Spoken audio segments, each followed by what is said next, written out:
आप सभी भाई बहनों का आज की आध्यात्मिक कक्षा में बहुत बहुत स्वागत है।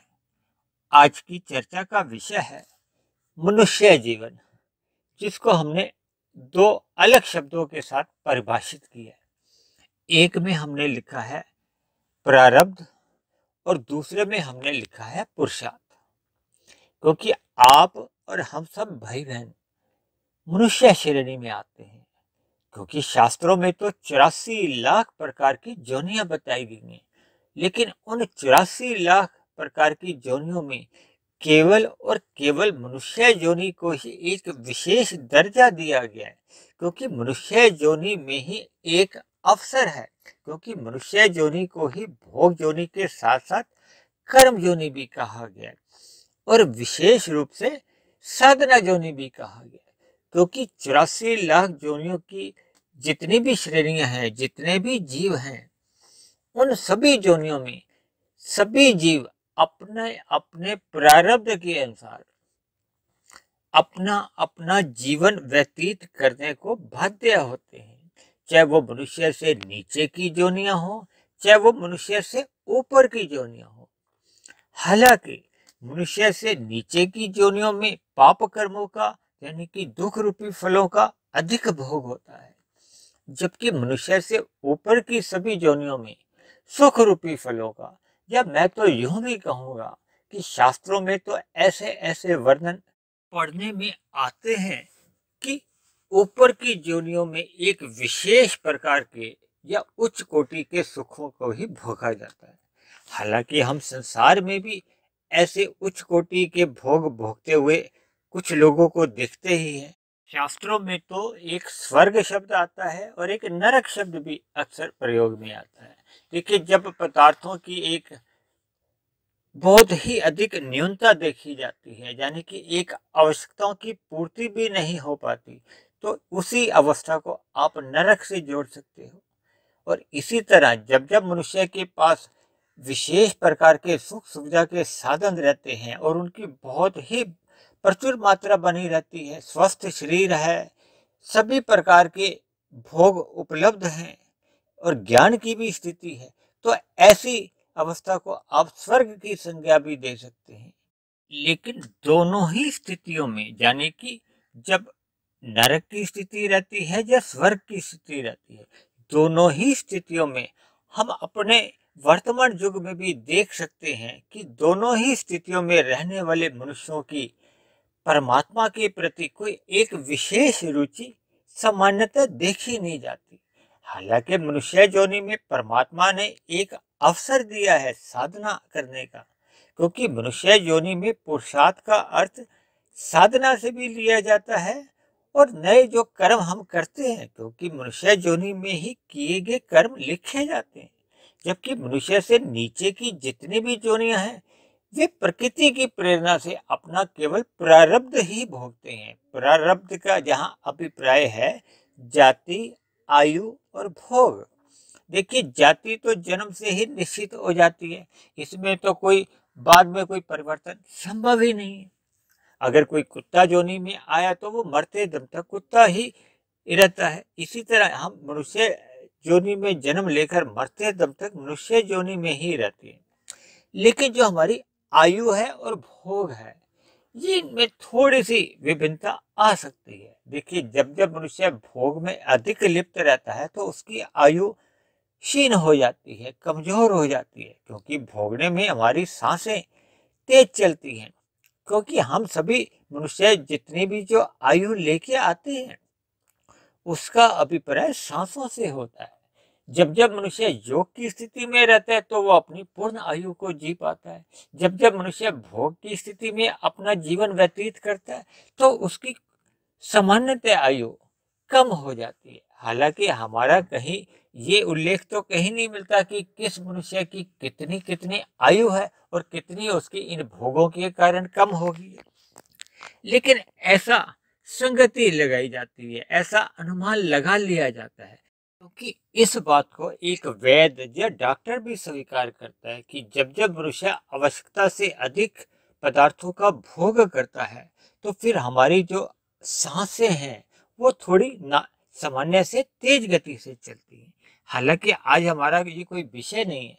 देखिए, हमारा मुख्य जो केंद्र है आज की चर्चा का, वो है पुरुषार्थ के ऊपर। पुरुषार्थ का अर्थ भी नए कर्मों से भी लिया जा सकता है, और परमात्मा प्राप्ति के लिए हम जितना भी जो साधना करते हैं उससे भी लिया जा सकता है। क्योंकि मनुष्य योनि में ही नए कर्म करने का एक स्वतंत्रता है, एक विधान है।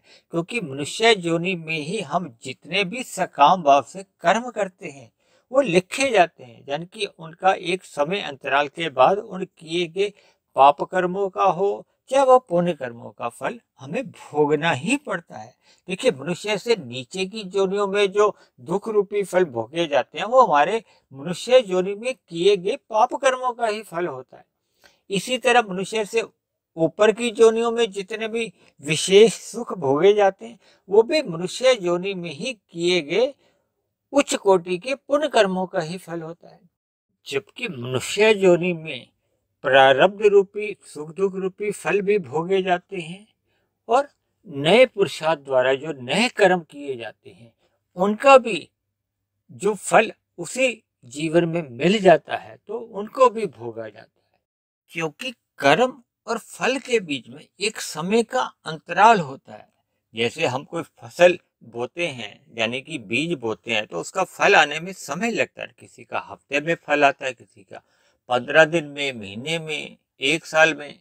इसीलिए तो शास्त्रों में कहीं कहीं ऐसा भी कहा जाता है कि आपके हमारे मनुष्य योनि में किए गए कर्म ये बीज रूपी हैं, इनका फल आना निश्चित बना रहता है। और ये फल यही सुख और दुख दो ही प्रकार के फल गिने जाते हैं। यानी मनुष्य योनि में किए गए नए कर्म ही हमारा आपका ये पुरुषार्थ श्रेणी में आते हैं। लेकिन भोग में जो हम पहले के कर्म कर चुके होते हैं, यानी कि वर्तमान मनुष्य योनि से पूर्व की मनुष्य योनि में जो हम कर्म कर चुके होते हैं और उनका फल अभी आया नहीं होता, तो ऐसे में वो सारा हमारा जो कर्माशय बनता है उसको संचित कर्म कहा जाता है। उसी संचित कर्माशय में से ही एक विशेष रूप से जो एक प्रारब्ध दिया जाता है वो जन्म के समय के साथ ही दिया जाता है। यानी कि आप और हम जो मनुष्य योनि के जन्म के साथ ही अपना एक प्रारब्ध लेके आते हैं, उसी को ही लक भी कह सकते हो, भाग्य भी कह सकते हो। उसी में ही देखिए जाति आयु भोग होते हैं। जाति और आयु का तो अब हमने वर्णन कर ही लिया। अब हम भोगों के ऊपर चर्चा करने जा रहे हैं। देखिए, हम जो नया पुरुषार्थ करते हैं और जो पुराना किया हुआ पहले के जन्मों का जो प्रारब्ध बन के जो आता है, ये दोनों आपस में घुल मिल जाते हैं। इसको मैं कुछ बातें उदाहरणों से आपको समझाने जा रहा हूँ। जैसे वर्तमान समय में हम अपनी कोई 100 रुपए की मेहनत करते हैं, लेकिन हमें फल 300 रुपये आ जाता है।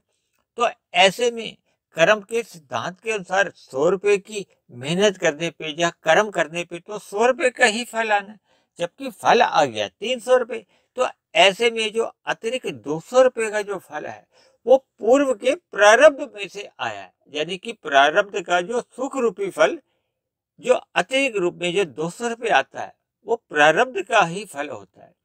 इसी तरह कभी कभी वर्तमान समय में जब हम 500 रुपये की मेहनत करते हैं और हमें फल आता है केवल 170 रुपये, तो ऐसे में जो 330 रुपये का जो हमारा नुकसान होता है या दुख रूपी फल समझ लो, ये हमारे प्रारब्ध के जो हमारे पाप रूपी कर्म में चले जाता है। यानी कि जो हम सुख और दुख जन्म के साथ जो प्रारब्ध रूप में लेके आते हैं, ये वर्तमान जो हमारी क्रियाएं होती हैं, जो कर्म होते हैं, उनके बीच में ये घुल मिल जाते हैं।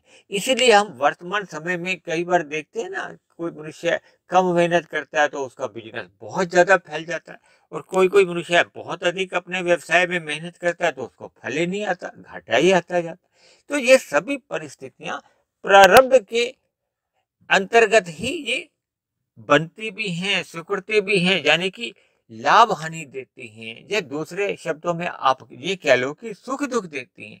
क्योंकि लाभ देने का मतलब है सुख और हानि देने का मतलब है दुख। ये परिस्थितियां केवल और केवल कर्मों के आधार पर ही आती हैं। यानी कि प्रारब्ध के जो भी सुख दुख रूपी फल होते हैं, इनको हम पूर्व जन्मों में, पूर्व जन्म का अभिप्राय यहाँ लेना चाहिए, पूर्व के मनुष्य योनि के कर्मों में, क्योंकि केवल और केवल मनुष्य योनि में ही किए गए कर्म लिखे जाते हैं। इसीलिए मनुष्य योनि में ही सत्संग का एक विशेष महत्व कहा गया है, क्योंकि सत्संग के अभाव में मनुष्य का कुसंग सहज ही होता है, और सत्संग करते रहने से ही हमारी ज्ञान की स्थिति रहती है, और ज्ञान के अभाव में अज्ञानता तो सहज आ जाती है। देखिए, शाम को जैसे ही सूर्य अस्त होता है, डूबता है, तो अंधकार कहीं बाहर से तो नहीं आता ना, वहीं के वहीं आपको हमें अंधकार महसूस होने लगता है। इसी तरह जब जब मनुष्य की ज्ञान की स्थिति समाप्त होती है या अंधकार हो जाता है, तो उसी में ही फिर हमारी अज्ञानता की स्थिति बन जाती है। देखिए, अज्ञानता की स्थिति में क्या होगा, हमारे आपके द्वारा अक्सर फिर पाप कर्म होने आरंभ हो जाते हैं, क्योंकि ज्ञान के अभाव में हमें ज्ञान ही नहीं होता कि किन किन कर्मों को हमें करना चाहिए, किन किन कर्मों से हमें बचना चाहिए। क्योंकि आप अंधकार में जब भी कोई अपने स्थूल शरीर द्वारा कोई आप क्रियाएं करते हो, तो अक्सर हमें आपको ठोकरें लगती हैं। इसी तरह ज्ञान के अभाव में भी हमें सही सही पता ही नहीं होता कि हमें कौन से कर्म करने हैं। तो ऐसे में मनुष्य पाप कर्म अधिक कर जाता है और पुण्य कर्मों से वंचित रह जाता है, जो कि बाद में उसका जब फल रूपी फल आते हैं, सुख और दुख, तब मनुष्य दुखी होता है। देखिए, सुख रूपी फलों से तो सभी मनुष्य को प्रसन्नता होती है, लेकिन जब जब दुख रूपी फल आते हैं, तो मनुष्य बैठ के अक्सर दुखी होता है, रोता है, फिर अलग अलग उपायों में पड़ जाता है। लेकिन कर्मों के जो मूलभूत जो कारण हैं, उनको समझ नहीं पाता। समझ इसलिए नहीं पाता क्योंकि वो सत्संग में अपनी रुचि नहीं रखता।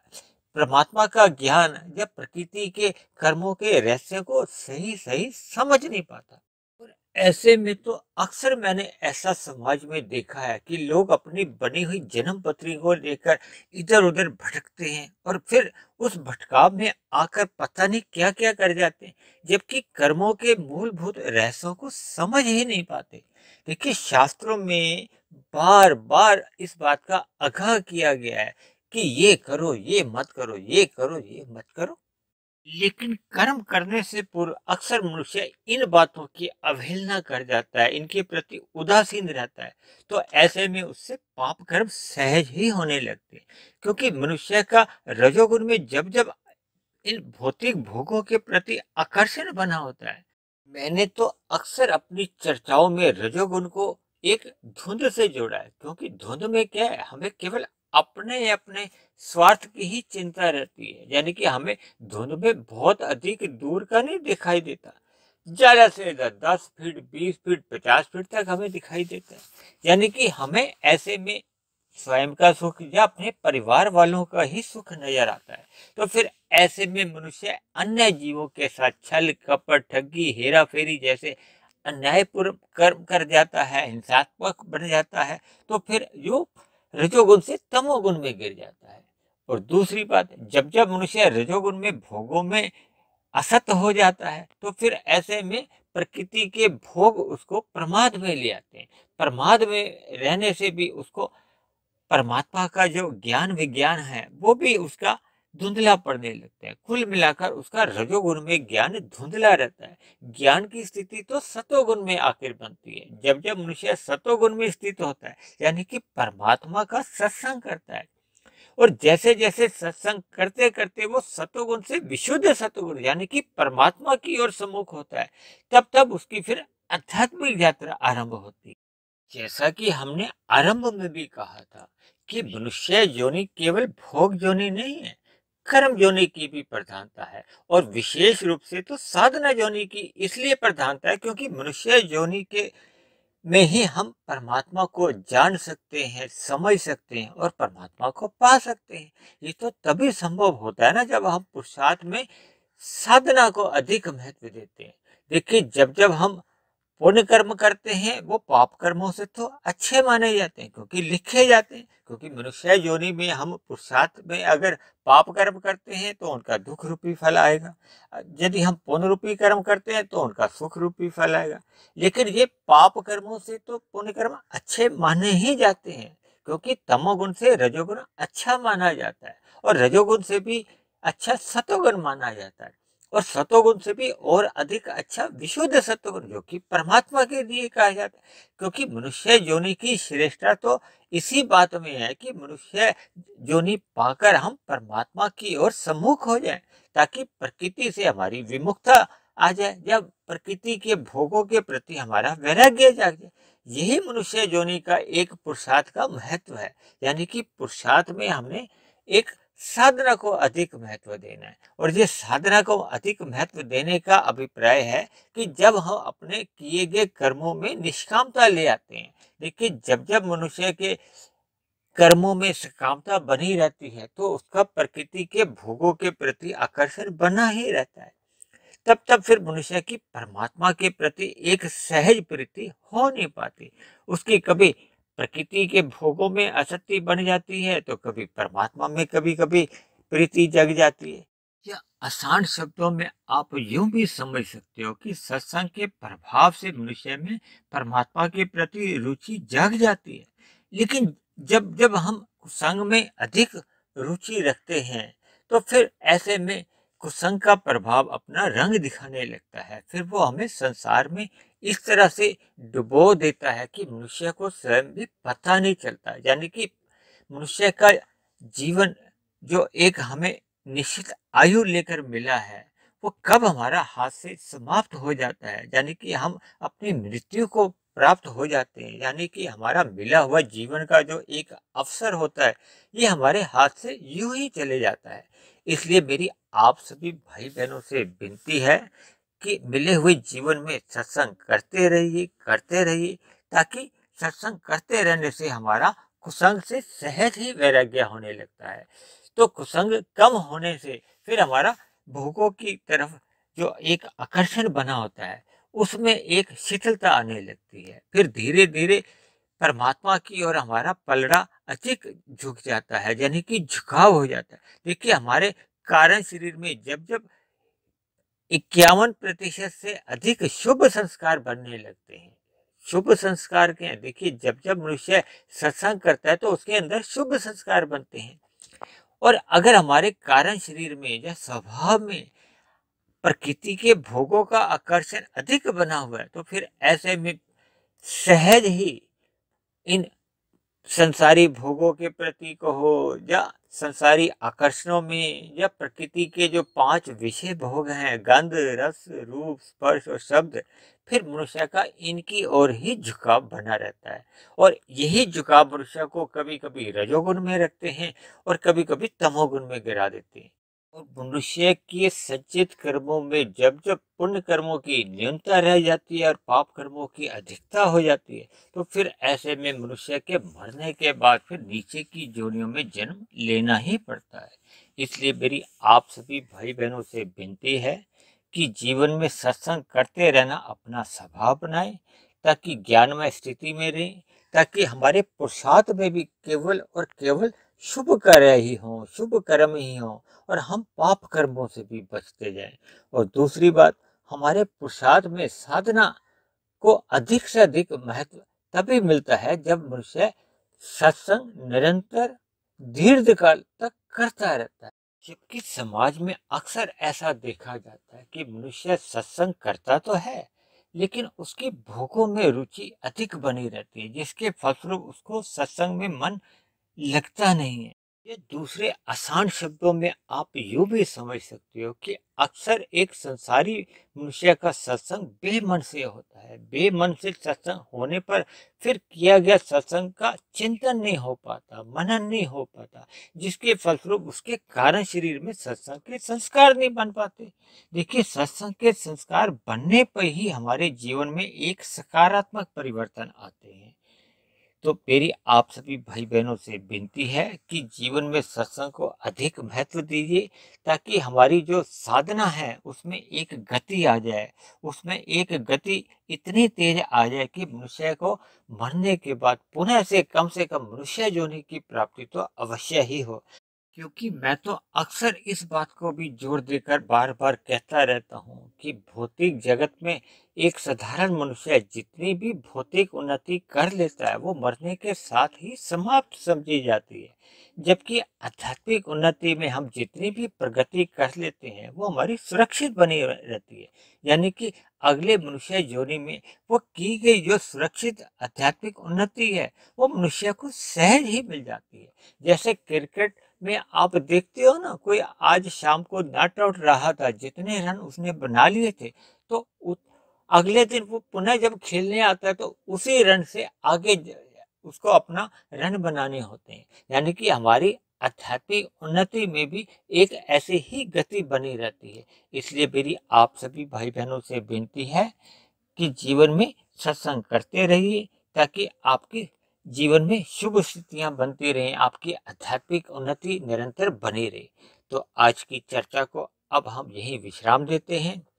आप किसी भाई बहन का कोई प्रश्न हो, कोई मेरी कही गई बात समझ में नहीं आई हो, या मेरी कही गई बात पे कोई आपत्ति हो, यानी मेरी कही गई कोई बातें आपको तर्क संगत सही नहीं लगती हो, तो आप नीचे दिए गए कमेंट्स बॉक्स पर आप अपने प्रश्न भी लिख सकते हैं। आपका कोई सुझाव हो तो आप सुझाव भी लिख सकते हैं, और आपकी कोई आपत्ति हो तो आप उस आपत्ति को भी वहां लिख सकते हैं।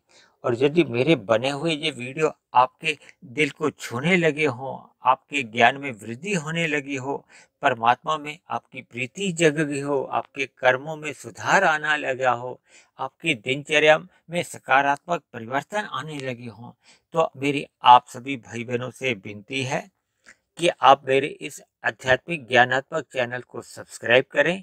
यहाँ प्रतिदिन एक नई वीडियो परमात्मा, आत्मा और प्रकृति के इर्द गिर्द जो विषय होते हैं उन्हीं को लेकर ही प्रतिदिन ब्रह्म मुहूर्त में ही प्रसारित की जाती है, क्योंकि ये सभी वीडियो मैं परमात्मा की प्रेरणा से केवल ब्रह्म मुहूर्त में ही बनाता हूँ। इसलिए इन सभी वीडियो को बनाने में परमात्मा की भी मेरे ऊपर पूर्ण कृपा बनी रहती है। और इसलिए मेरी आप सभी भाई बहनों से भी विनती है कि आप सभी भाई बहन भी अगर संभव हो तो इन सभी वीडियो को ब्रह्म मुहूर्त में ही सुने, ताकि इन वीडियो में दिए गए ज्ञान का आपको पूर्ण लाभ हो, आपके जीवन में सकारात्मक परिवर्तन आने लगे। क्योंकि अभी तक तकरीबन 435-40 के आसपास इस आध्यात्मिक ज्ञानात्मक चैनल में वीडियो बनकर जा चुकी हैं, और आगे भी परमात्मा की प्रेरणा से जितनी भी वीडियो बनती रहेंगी मैं इस आध्यात्मिक ज्ञानात्मक चैनल पे प्रतिदिन ब्रह्म मुहूर्त में इन वीडियो को प्रसारित करता रहूंगा। इसी दौरान मेरी आप सभी सतोगुणी भाई बहनों से भी विनती है कि आप मेरे इस आध्यात्मिक ज्ञानात्मक चैनल को स्वयं भी सब्सक्राइब करें, व अन्य जिज्ञासु भाई बहनों को भी जो परमात्मा से जुड़ने में केवल रुचि रखते हैं, केवल ऐसे ही भाई बहनों को आप इस आध्यात्मिक ज्ञानात्मक चैनल से जोड़ने का प्रयास करें। तो आज की चर्चा को अब हम यहीं विश्राम देते हैं। कल फिर मिलते हैं एक नए विषय को लेकर, एक नए संदेश के साथ। तब तक आप सभी भाई बहनों का बहुत बहुत धन्यवाद।